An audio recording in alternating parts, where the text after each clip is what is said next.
আসসালামু আলাইকুম। আজকে ঘুরতে বেরোইলাম, সৌদি ফাউন্ডেশন ডে, এজন্য ডিউটি নাই, তাই রাস্তায় হাঁটতে বেরোইলাম। হাঁটতেছি এবং সৌদির বিভিন্ন আমরা যাওয়া করতেছি। সৌদির সৌন্দর্য, বিল্ডিং, রাস্তার পাশ দিয়ে, ঠিক আছে, রাস্তাঘাট, দোকানপাট, ঘুরতেছি ফিরতেছি। তো হাই গাইস, কি অবস্থা? সবাই ভালো? আমি বর্তমান যে অবস্থায় আছি সেটা হলো রিয়াদ শহরের দুরমাতে আছি, ঠিক আছে। এখানে পরিবেশগত তেমন কোনো ঝামেলা নেই, যদিও বাড়িঘর একটু কম, রাস্তাঘাট, দোকানপাট আলহামদুলিল্লাহ। আমার সাথে আছে দুজন, হাঁটতেছি একসাথে, ঠিক আছে। দোয়া করবেন আমাদের জন্য। আপনাদের কি অবস্থা, ভালো মন্দ অবশ্যই শেয়ার করবেন। আমার ছোট এই ব্লগটি তৈরি করার উদ্দেশ্য হলো রিফ্রেশমেন্ট, আর আমি আমার ভালো লাগা থেকেই ব্লগ তৈরিতে ব্যস্ত হয়েছি।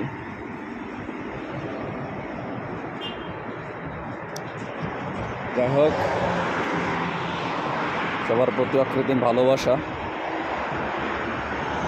বাংলাদেশের অনেকেই প্রশ্ন করেন বাংলাদেশ সংক্রান্ত বিষয়। অ্যাকচুয়ালি বাংলাদেশ নিয়ে কথা বলার বা বাংলাদেশ নিয়ে ভাবার অনেক কিছুই আছে, কিন্তু মানসিকভাবে আমরা চাই না, নিজে থেকেই চাই না, মন চায় না। যে দেশটাতে 4 বছর নেই সেই দেশটাকে নিয়ে কথা বলে দেশের মানুষ, কালচার বলে যাওয়াই ভালো, কারণ একজনের ভালো যে আরেকজন দেখতে পারে না। আর মানুষের এত চাহিদা, কিন্তু নিজের কর্মটুকু নিজে করতে ইচ্ছুক না, সেইখানে আর কি বলার আছে।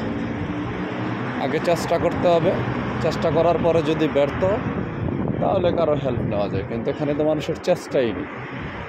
আর যেখানে চেষ্টা নেই সেখানে সফলতাই কি আর ব্যর্থতাই কি, কোনো কিছুই ঠিক নয়।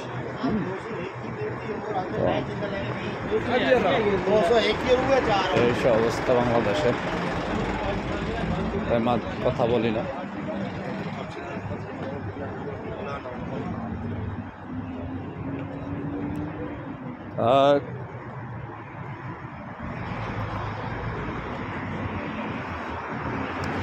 লম্বা ভিডিও তেমন বানানো হয় না।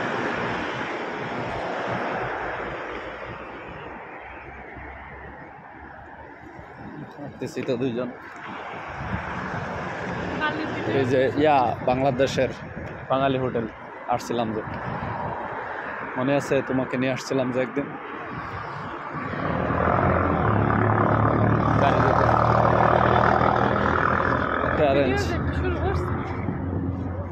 রেকর্ড করতেছি। কেন, তোমার সমস্যা? মেজাজ খারাপ করো না, আমার মোবাইল টোবাইল তোমারটা ভাঙবা? কেমনটা ভাঙবো? আচ্ছা, কারটা ভাঙবা, আমারটা?